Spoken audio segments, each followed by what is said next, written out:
There was a lot of drama at Dodger Stadium tonight.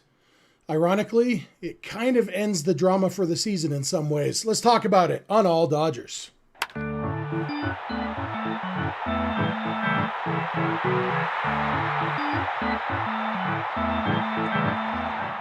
Coming at you live from my mom's basement in beautiful Pleasant Grove, Utah, and from Kevin's mom's basement, wherever the heck Kevin is. This is the All Dodgers podcast, part of the Bleav Network.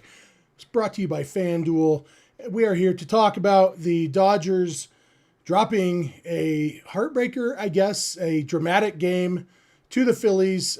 Dodgers had their chances, had the lead, had, late heroics, and just couldn't come through. In the end, dropped the game in extra innings by a score of whatever it was to whatever it was. They lost 6-5? 6-5? Oh. Yeah, I think it was 6-5. And you know what? This was an interesting game. It was a big deal for the Phillies because their magic number was 1 coming in. That's why, if you were watching the game, that's why they were celebrating so hard.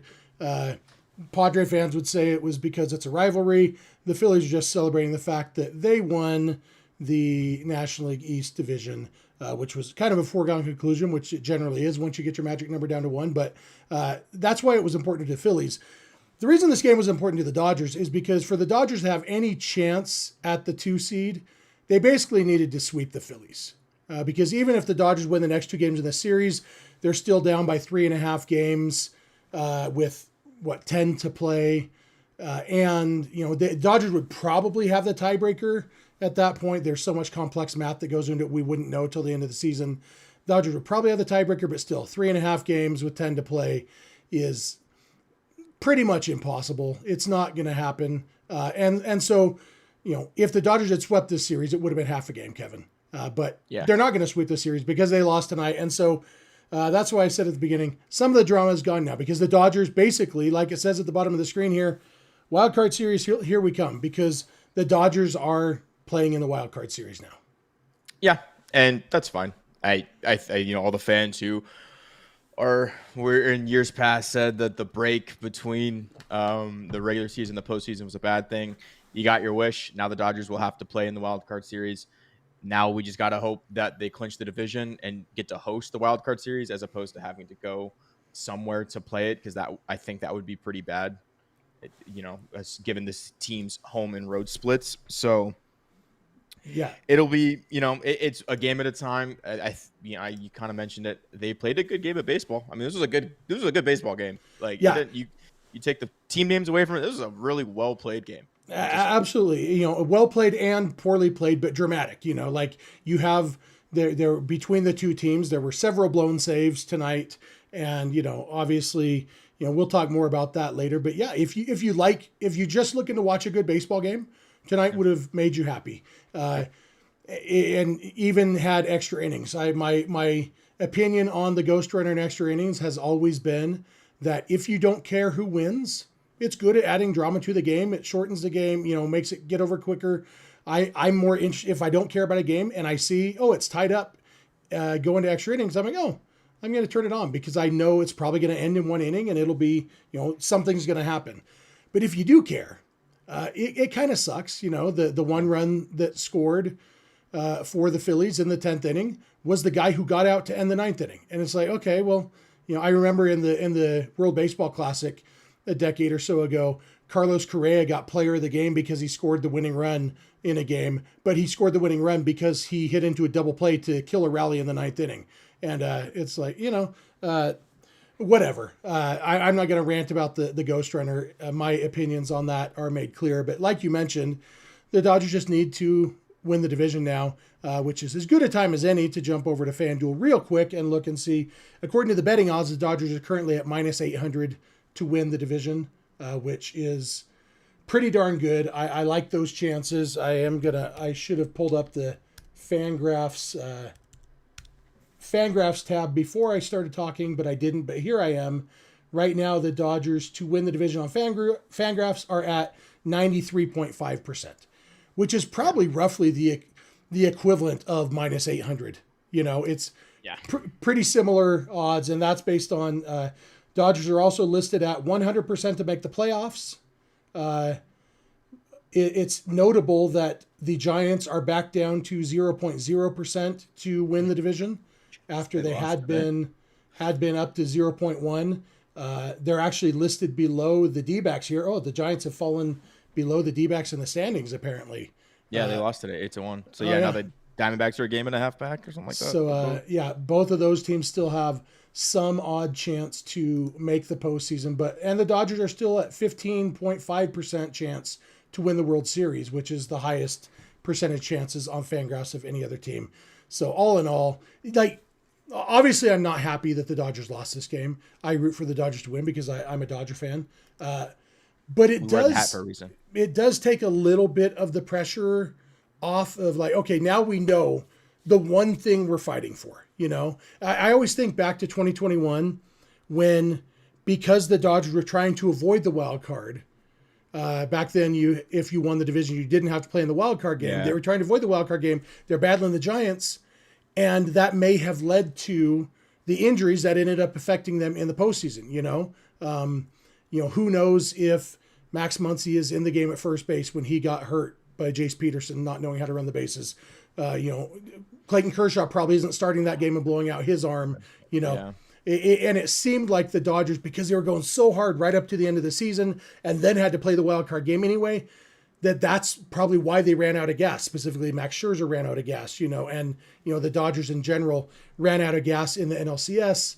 So maybe there's some silver lining here to not having to have pedal to the metal all the way through, if they can, put a little more space between them and the Padres. But, there's a decent chance the Dodgers could know 3 or 4 days before that Mariners series that they've already clinched the division, I think that's the important marker right there. Is I think as good as, obviously you want to avoid the wild card series because that is technically more chances for you to lose and be eliminated from the postseason, or have a postseason exit. But as good as that week off could be, would just be knowing, before that Mariners series that they at least clinch the division. That way they can rest their starters. They can rest basically everybody, roll out the AAA squad and just, let them have at it and get Mookie off his feet, Freddie off his feet, stuff like that. That's as big. That's the next goal, because like I said before, it is pretty important that the Dodgers win the division. They are much better at home than they are away. I understand that they lost today at home, but believe it or not, they're a much better team in Los Angeles. So they do need to put some distance between themselves and the Padres. The Padres have a much lighter schedule than the Dodgers do. So, there's going to be some emphasis still. You can't just ease up. The 2 seed's gone, but it doesn't make tomorrow any less important than it was already, and at least in my opinion, because they still need to win to make sure that they get the division locked up. Yeah, I agree. But the Padres do take on the Mets, who actually are fighting for their lives right now. Dodgers, the White Sox. Yeah, that's true. And the Diamondbacks are now a game and a half out. So but the Dodgers probably get a hangover lineup from the Phillies tomorrow. That'd be yes, maybe 2 hangover lineups. Drink hard, Phillies. Drink hard. Bryce Harper won't. That's a clown question, bro. I want to jump into a couple of these super chats that we have. One of them from a Padres fan. Gave us $2, but guess what? There's no law that says I have to put your super chats up on the screen. So thanks for the money, dummy. But I will put this one from Bacon Tree up on the screen. $5 super chat from Bacon Tree. Why is Miguel Rojas swinging first pitch? Oh, I will take it off the screen. I didn't see the F word before I put it on the screen. So hopefully our young viewers can't read yet. He said we just need a sac fly. Golly darn, wasted opportunities. And yeah, it was Miguel Rojas. I saw somebody else in the chat saying that they should have pinch hit for Rojas with Kike. I disagree with that. Kike has been a bad hitter this year. It's not October yet. So even if we buy into Kike's superpowers, Miguel Rojas is a better hitter than Kike Hernandez. But Miguel Rojas had a bad at bat. And it was a short at bat because it was only one. And, trying to ambush him, I guess, whatever. But and the point of an ambush is to get something done, and a lazy pop up and getting it done. That was frustrating because a sac fly ties the game there. And with Rojas in general, I don't know about you, K-Pop, but I kind of feel good about Rojas in that situation Yeah. in general. Runner on third, less than 2 outs. Yeah, Rojas is probably going to get the run in. Yeah, I was actually feeling really good about Rojas at the plate. A guy that generally does very well situationally. He's been using the opposite side of the field a lot more recently, or at least noticeably more, in my opinion. So you feel good about him hitting one to right field, maybe scores the run. I felt good about it no matter what. Yeah, I thought it was very uncharacteristic of Miggy there to swing first pitch. I was really shocked because I know, he is a veteran. He is a leader in that clubhouse, despite what some people may think. But I figured a more veteran guy like him would at least see a pitch, especially because he walked the guy in front of him. So, see one just to make sure he can actually land a strike before. And maybe that's the mindset of he just walked him, so I know he's going to be anxious to throw a strike. So maybe the best pitch I get this at bat is going to be the first pitch, and which is fine. I don't necessarily have an issue with him swinging at the first pitch as much as not doing something with the first pitch. Like if you're going to swing, I just don't like playing the result that way. I mean, like the result was the result. I would just prefer Miggy stay within his normal approach, which is to not swing first pitch and get something a little bit more that he can do with, in my opinion. So because if you're swinging first pitch, he's swinging when the ball is coming out of his hand, and I don't think Miggy Rogue's game is to react like that. I think he's looking for something specific and can work the pitcher into where he wants the ball to be. Yeah, and it's just swinging first pitch for him is just not. That's not his game, and I just would rather him stay within his approach because I think that's what has made him successful this year, and that's what made me feel good about him coming up to the plate in that situation. Yeah, it's a 91-mile-an-hour cutter that got a lot of the plate. But yeah, I mean, to your point, Miguel Rojas now this year is 6 for 28 when swinging at the first pitch. I mean, he's got to come into today as a 519 OPS when putting the first pitch in play. It's not his game. It's not his game. So yeah, I'm with Bacon Tree. Maybe not the exact words, but the sentiment for sure. Cole has an interesting point that's it's correct enough that since he gave us $2 to put it on the screen, I'm going to put it on the screen. 4 games against the Phillies, all lost by 1 run. The 3 games the Dodgers have lost have all been by 1 run. The 1 game the Dodgers won was actually by 2 runs. The Phillies have now outscored the Dodgers 18-17 in their 4 games this year. But somehow the Phillies have won 3 out of the 4. Part of the reason, not that I'm not upset about this game, but this one is easy for me to just brush off because getting the 2 seed, I had kind of already resigned myself anyway that it was very unlikely. Obviously, you want to win every game, but they played a good game against a really good team.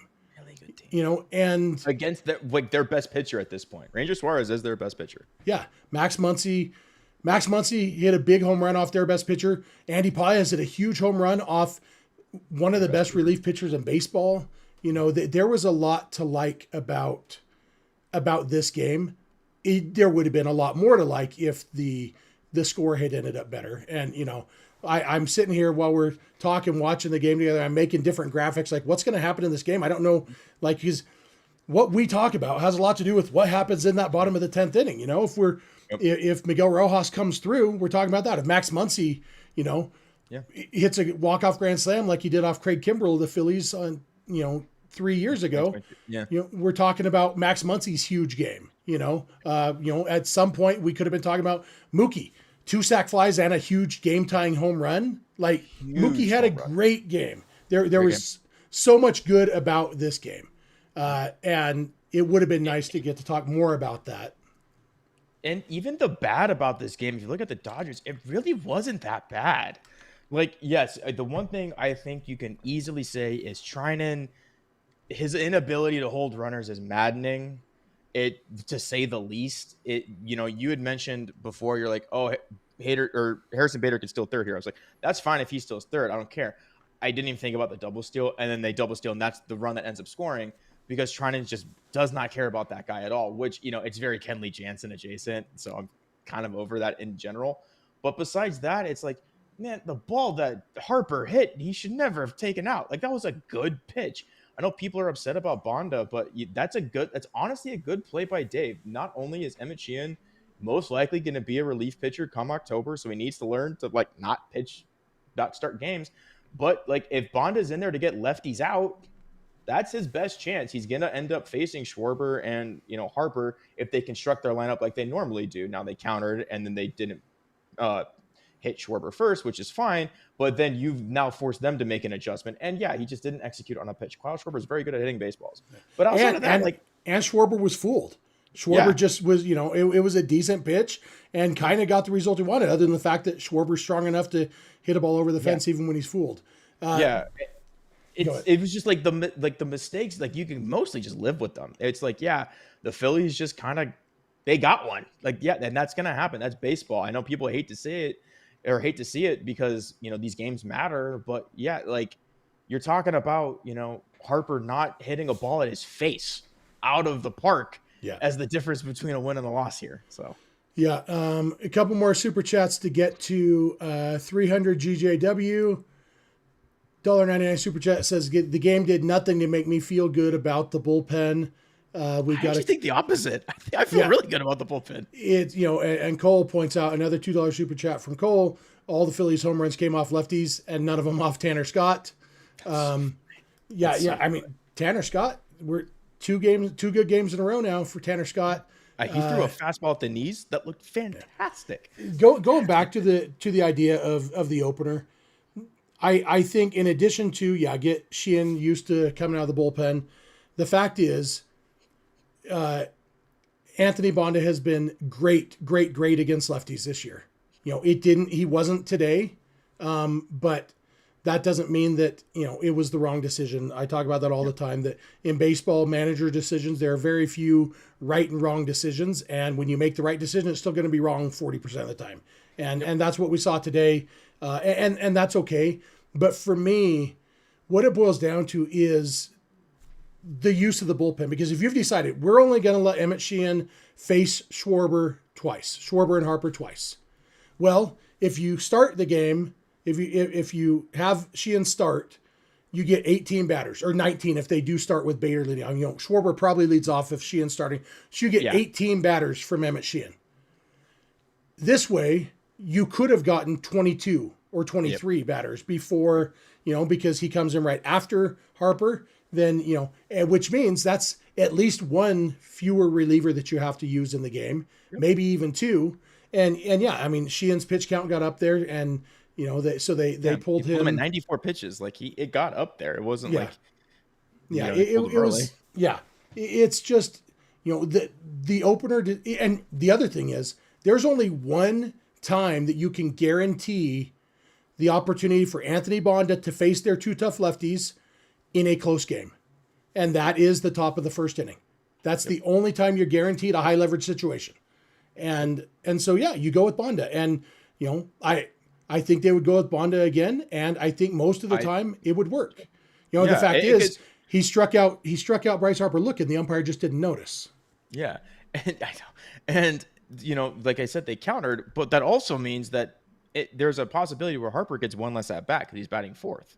So there's ebbs and flows. There's pros and cons to all of this. I think it was the right decision. Bonda didn't execute. Carlos Schwarber's just good at hitting baseballs. And Alex Vesia, Harper's also very good at hitting baseballs. Like that's not a pitch that anybody should be driving out of the stadium. The one guy who didn't pitch well today was the one guy who's been really good all season, and that was Jack Dreyer. And $1.99 super chat from John. How was the bullpen talent so misjudged this year? And that's the thing. In this game, it was the 3 home runs were allowed by Bonda, Dreyer, and Vesia. If you had asked 100 Dodger fans this morning, which 3 relievers do you trust the most? 105 of them would have said Bonda, Vesia, and Dreyer in some order, In some, Like somebody would have said, if you said any 3 Dodger relievers are going to give up home runs today, and you included Scott and Kirby Trinan Yates, in there. Tanner Scott, Blake Trinan, all these guys, this was one of those, well, that's baseball for you kind of games. And it's against a good team. Like, okay, if this happened against the Marlins, yes, we're coming on here, we're losing our minds. But guess what? This is against the Philadelphia Phillies, a very, very, very good baseball team. So, it happens. And Dreyer's home run came on a bad pitch. The Schwarber homer off Bonda and the Harper homer off Vesia didn't come off bad pitches, which also, Dryer's came against a bad hitter too. So, that's the rough one, is like the guy that I've literally never heard of batting ninth. Yeah. But you know what? It was. So yeah, they like get back to your point when 300 GJW said it didn't do anything to make him feel good about the bullpen, and you said it's kind of the opposite for you. I don't think it made me feel any better about the bullpen, but it definitely didn't make me feel worse. But because Tanner Scott looked good. Tanner Scott looked like a good pitcher tonight. That's why I feel better. Yeah. That's why I felt better. Is Tanner Scott actually looked like a good pitcher, and Alex Vesia was a good pitcher tonight. Bryce Harper just hit a ball that just, I don't know. Bryce Harper does the Bryce Harper things, I guess. And I'm fine if that's the result. I will take Alex Vesia throwing that ball 100 times. If Bryce Harper swings at that ball 100 times, he hits a home run, maybe 4. Like that ball is so hard to hit out of the park. So I'm fine with Vesia throwing that ball to Harper. I'll do it again. That's fine by me. And Tanner Scott looking like a good reliever again. That's why I feel better about the bullpen. Those are my 3 reasons. Yeah. And Blake Trinan needs to hold runners on better. I was kind of joking before they did the double steal, and I told you he's gonna steal third, and it's gonna be like game 1 of the World Series. And you said, well, the Dodgers won that game. And I'm like, well, we're gonna need some heroics then. But yeah, Blake Trinan is a definition of an old dog, and holding runners is a definition of a new trick. And so I suspect that's just, and which is part of the reason I hate the ghost runner. But also, we don't have to deal with the ghost runner in the postseason. And so if Trinan can just keep guys from getting on base, that's why it always worked for Kenley, because Kenley was good at not allowing base runners. Yep. So just don't allow base runners, and then it doesn't matter that you can steal. Rogue in the really chat says, Shohei is not clutch. I feel it can't produce with runners in scoring position. I just want to pop that up real quick so I can say that Shohei has a 945 OPS with runners in scoring position this year, which is slightly worse than his regular, 3% worse than his regular OPS, but 945 is pretty good. So. It's pretty good. It's really funny though that people are saying that like we're lazy in the bullpen, or like Tanner Scott's bad. We can just stop saying that Tanner Scott's good. We're not saying he's good. He pitched well today.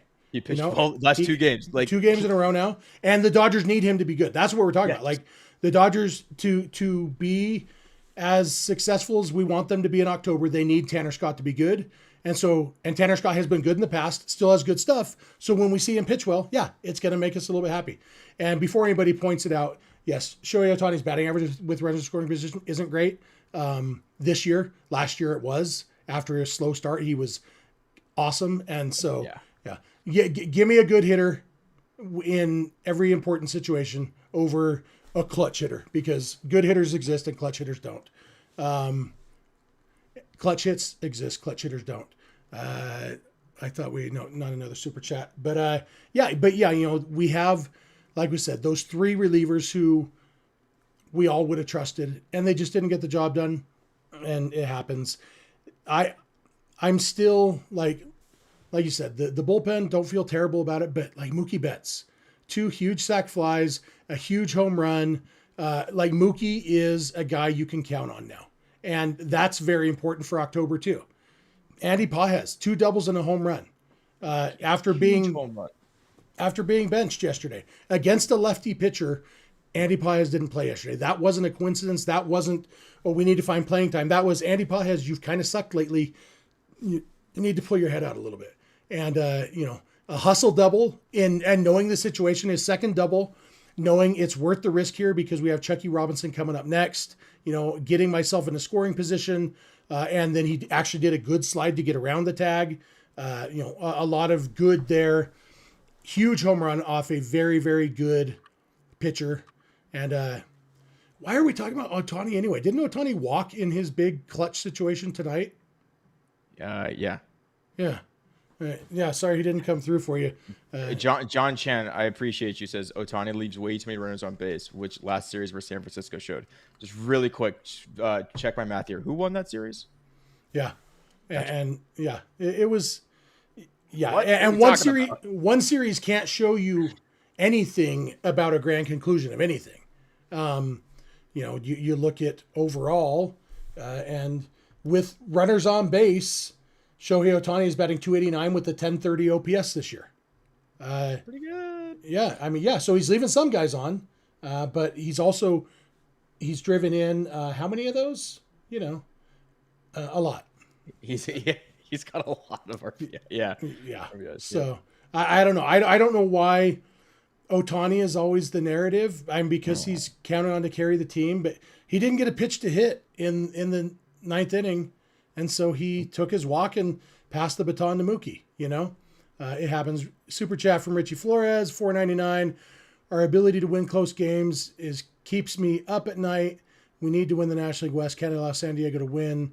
It would bring joy to their lives. I don't care about joy to the Padres' lives. I care about the Dodgers, and so that's why I want the Dodgers to win the West. That Joe Davis was talking about their record in one-run games, and I told you, Kevin, before we went live, I feel like that's one of the most useless stats in the world because there's so many reasons why a team wins or loses a close game. Today, they blew a couple leads and then didn't come through in the 10th inning. Sometimes a lot of the Dodgers one-run losses this year have been because of the bullpen blowing games. They have a one-run lead and then the bullpen blows. Yeah, and obviously the offense has had issues this year at times, and that but I feel like record in one-run games doesn't tell you anything about a team that you can't learn in a much better way from any other stat. Good stats, living stats. That one means nothing to me. And so Richie, what I'm saying is sleep soundly because their ability to win close games is, it's going to come down to just hitting and pitching and stuff, which is just like how you win not close games too. Just hit gooder and pitch gooder.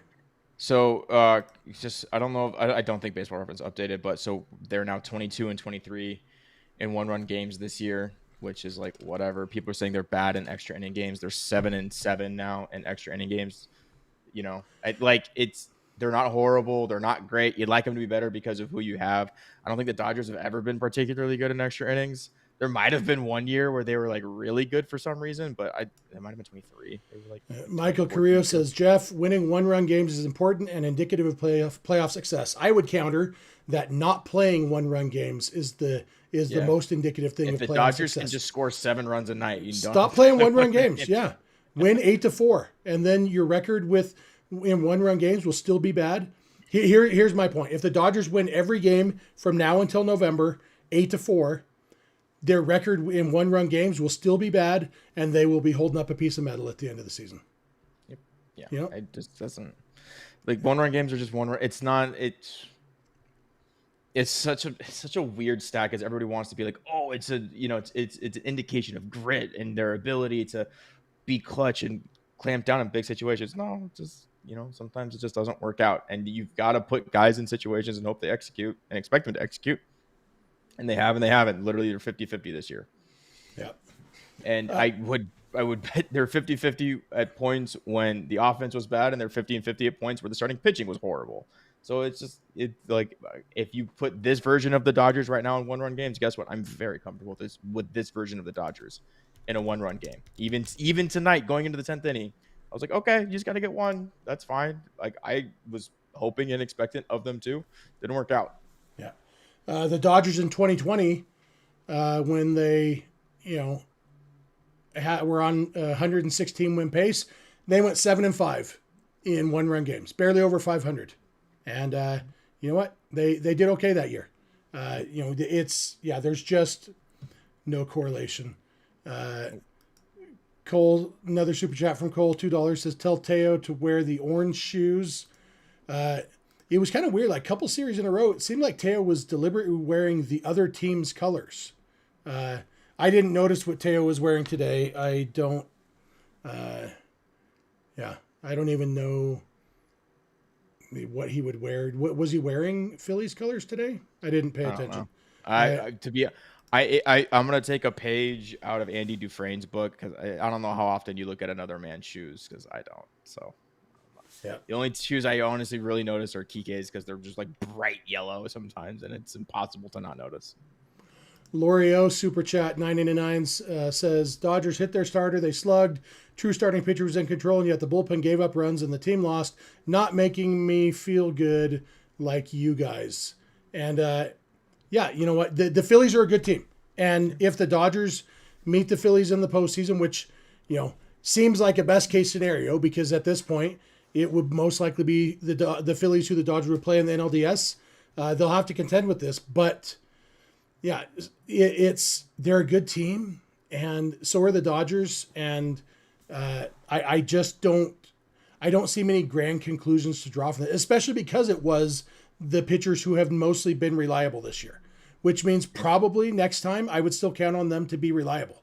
This isn't an ongoing issue. Anthony Bonda was really bad early in the season, but he's been lights out the last couple months. Vesia has been, he had one cold stretch, but he's been mostly good this season. Dreyer has been reliable all season. And so, you know what? If it takes those guys having one bad game to give Tanner Scott, if we could make that trade, hey, all these guys will blow a game for us one time, but it gets Tanner Scott on track. We'd all take that. Obviously, that's not how it works. Tanner Scott's still got work to do before he's fully back. But yeah, I get it. I'm not saying Lori should feel good about this, but that's my perspective, and I think it's yours that we both aren't too miserable about this loss. No, it's like if you go back and read it, they hit their starter, they slugged. The starting pitcher for the game was in control. Bullpen gave it up. And again, they kind of didn't give it up. Like, the Phillies put the bat on the ball in ways that, I didn't think they could in terms of, just being able to hit the ball where they did. So, and the Dodgers, they got lucky in some instances. JT Realmuto drops a foul ball. Also, Ohtani doesn't get struck out on that weird pitch, that curveball. Or Mookie doesn't strike out on that curveball when Ohtani eventually tries to steal second. So they had their extra, opportunities. They didn't come through. Man, I don't know. Anything goes the Dodgers' way other than that. I don't know. I'm not too worried about this game. They played a good game of baseball. Yeah. And if it's the difference between the Philly pitchers are not average. I don't know. Rogo in the chat says Philly pitchers are average. Fact. Average is a mathematical concept, so I can bust out a hashtag math baby. The Phillies have the third best ERA in the National League out of 15 teams, which is mathematically speaking not average. They are seventh best out of 30 in the major leagues, which also mathematically speaking very much not average. And those numbers are with Aaron Nola stinking up the joint over there too, by the way. That's how good that rotation has been. Is that those ERAs, those WHIP, those FIP numbers are with Aaron Nola with a 6 ERA or something like that. Yeah. Yeah, the Phillies have very good pitching, and the Dodgers got to their pitching today, including, like we said, their best starting pitcher, or they have a lot of good starting pitchers. I would say Ranger Suarez is probably their most dangerous, especially after Zach Wheeler went down. And their best reliever. It will be interesting to see, that's enough for me about this game, but I'm interested to see what happens the rest of this series because it is two more lefties. It's Christopher Sanchez tomorrow and then Jesus Luzardo on Wednesday, which means Michael Conforto maybe doesn't start any of the games this week. He might start one, but what we saw, so this will be 4 straight games that lefties started against the Dodgers. And both of them, the first two, Conforto didn't start, but as soon as the lefty starter was out, Conforto pinch hit and came into the game. And I think that's probably what we'll continue to see. It's, the fact is Conforto has been hitting well lately. And as long as he's on the roster, I would, I don't know. But I'm interested to see if he gets any starts in the next 2 days, or if they will just have him be a bench player both times. He should be a bench player both times, and they should run out almost identically the same lineup today. I obviously would prefer Rortvedt over. Well, Rortvedt will be in over Checker Robinson. In fact, actually, probably Dalton Rushing starts tomorrow. Dalton Rushing is eligible to come off the injured list. It's a lefty though. I don't know. Rortvedt's a lefty too. I know, but I don't know if the Dodgers like Dalton Rushing against lefties. I would guess that Rushing starts tomorrow. Well, I would guess Rushing starts one of the next two, and Rortvedt starts the other one. Chucky Robinson will no longer be on the active roster tomorrow. So I think congratulations to him. Granted, I don't know what his role. I don't know what Alex Call's role on the roster is. with this preference, but I would rather see Tommy Edman in the game over Alex Call at this point against lefties specifically. Edman's definitely going to play, tomorrow. I think this was just a day off for Edman.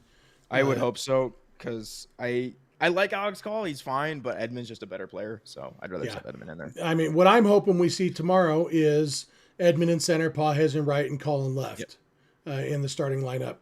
And no Teoscar against the lefty? Oh, yeah, Teo exists too. So, Edman instead of Call. So I guess I said, I don't know. I'd like to see Edman in center, Pages in right, and Teo in left. Seems like they're probably not going to do that, but still, I think Edman's in the game tomorrow. It was kind of interesting how hard he hit the ball the last few days, batting left-handed, because that's supposed to be his weaker side. So hopefully we can get Tommy Edman going, because that would definitely help the Dodgers. I mean, I'd like it. I feel bad for Alex Call, because he's kind of, I don't know what he does. He's a defensive replacement, I guess, for Teo late in the game, but I don't know what he is, because like against left-handed pitching, I think their best offensive outfield is Edman, Teo, Pages, and I don't think it's particularly close. Yeah, but they could also go with Edman in the infield if they wanted to. Over tomorrow. Miggy, though. Then you're taking Miggy out against a lefty, and Miggy's been playing really well too. Yeah, or you're taking Muncy out, and Muncy hit a homer off the lefty. Yeah, today. And I'd go take Miggy out maybe, because I think part of Miggy's success comes from not having to play every day. Yeah, that's true. Kind of interesting. I got a text message just a little bit ago with a picture. My two worlds colliding. I'm going to see if I can pop this up on the screen. It won't look good because I didn't set up a screen for it or anything, but that's tonight's Raiders game. That is Vince. My current podcast partner, Clint Pasillas, with my former podcast partner, Vince Samperio, both at the Raiders game tonight instead of being where we are. God. Yeah, it's just that time of year where I need the Raiders to lose really fast so that I can stop caring about them, because right now I still do. And so when they lose and the Dodgers lose on the same day, Kevin's very sad. Yeah, that's the choice you make for caring about football. Michael Carrillo says we need Kim more. Not against lefties. He's not going to – I wouldn't have hated the idea of pinch running for Freddie with Kim in the 10th inning tonight. Ultimately wouldn't have ended up mattering. But, other than that, like, this is just one of those things where when you face a bunch of lefties in a row, Kim is going to sit down for a while and maybe come into pinch hit. I wonder if there had been a situation where they needed a sack bunt and didn't have, the one time a sack bunt would have helped, they had Rortvedt up, who is actually normally a good bunter. He didn't get it done today, but And they also couldn't take Rortvedt out. So like, that's the other part is you couldn't take him because you don't have a catcher. So like, unfortunately that like the way, I don't have any problems with the way Dave managed the game. I think he was aggressive. I think he was trying to win a game, but he fired his bullets, and then kind of once the 9th and 10th inning came around, he had to kind of live with those consequences, meaning Rortvedt had to, bunt somebody over instead of Teoscar, and you couldn't pinch hit for Rortvedt because you don't have a catcher. So like, it was just a really awkward spot to be in. All of that gets alleviated once rushing comes back. Yeah. So it'll be interesting to see, like, obviously, hopefully the Dodgers can still win these last two games against the Phillies. Because then, like I said, the Dodgers would have the tiebreaker on the off chance that they could come back and tie the Phillies for the 2 seed. I don't think that's likely, but you know what? Stranger things have happened. Not very many times, but a couple times. It took them 8 years to make 30 episodes. Stranger Things never happens. Get it? The TV show called Stranger Things. Has it really been 8 years? Something like that, yeah. Yeah, I watched the first season, and I watched like the first episode of the second season. My kids have all watched it, but yeah, I don't know. I genuinely thought it was going to be a plot point in the show that all the kids were so weird looking. I thought, like, do they live in a weird city where all the there's some, something in the water that makes kids ugly or something? Jesus. Turns out it was just the 80s. Yeah, apparently the 80s made kids ugly. If to bring it back to baseball, anybody that's hoping that the Phillies somehow, rattle off a few losses after they're done with the Dodgers, they play the Diamondbacks, and who, are fighting for a playoff spot. Then they end the season with the Marlins and the Twins. So it's just like, it's soft. Yep. Don't expect them to lose too many games. Yeah. So, but if the Dodgers win their last 12 games, they would only need the Phillies to lose like 4. Yeah, just win out. How hard could it be? Yeah. So if the Dodgers win the rest of their games, and then the Phillies, what you're saying is they should win their 12 games now, so they could avoid having to play 3 more in the divisional series or in the wild card. So yeah, I'm always in favor of the Dodgers winning all their games. That's good strategy. Brando in the chat said Jeff Snyder 100% is in his mom's basement. We have covered this. My mom lives in Southern California, so she does not have a basement because of earthquakes. I do not live in Southern California. I live in the house that I own, which does have a basement. I am in my basement, but my mom does not own it. So I don't know. I know you're wrong. I just don't know how wrong. And since you used 100%, I feel like I should have a percentage. I guess wrong is wrong. It's not a gradable adjective. You know, you're pregnant or you're not. You're right or you're wrong. So yeah, Brando is 100% wrong. Right, and wrong are they have qualities to them, right? You can be sort of wrong, like like if you do a physics problem, you got the right answer. But once he put a percentage on it, he said 100%. I'm in my mom's basement, so he's wrong. Even if I was 98% in my mom's basement, he would be wrong. But again, my mom doesn't have a basement, but I do, and that's where I am. Would be 98. Okay, this is going off the rails because now I want to know how someone's 98. I clip my nails in somewhere else, and then the rest of me. Yeah. Anyway, tomorrow another game. Stephanie says we go against a tougher pitcher tomorrow. In some ways, Christopher Sanchez has been less consistent than Ranger Suarez. I think definitely a good pitcher, and Dodgers bats are going to need to show up, but. Dodgers bats did okay tonight, and tomorrow's another day. Who do we have going for us tomorrow? I apologize to anybody who. What's that? Joey's going tomorrow, right? I believe so. Yeah. So I apologize to anybody who showed up tonight, wanting to be angry if I, pooped on that parade or peed in those Cheerios or whatever. Yeah, I wish the Dodgers had won because I like the Dodgers, but in the end, tomorrow's another day. Dodgers are still in good shape, and. BC says Utah. Sorry, I can't tell. Like BC has known. I'm positive BC has known for many years, 3 years that I'm in Utah. But whatever. You got anything else for today, K-pop? No, let's just win a game tomorrow. That's all. Yep. Easy enough. Let's win a game tomorrow, and by let's we mean the Dodgers. We're not actually on the team. Whoa! You don't know that. I do know that. I have. No one has ever seen me and Mookie Betts in the same room at the same time. Because you don't look alike. That's how I know you're not him, and you're not good at baseball. And you've never seen me play baseball. I've never seen me play baseball. All right. Well, with that, thanks again to everybody here in the chat. Thanks for a good group here. Thanks for being here. Thanks for all the super chats. Thanks for the mods. Thanks to the Bleav Network. Thanks to FanDuel for sponsoring us. All those things. And tomorrow we'll be back again for another post-game episode, hopefully to talk about a victory because those are more fun to talk about. But with that said, I think that'll do it for us. So we're just going to say bye.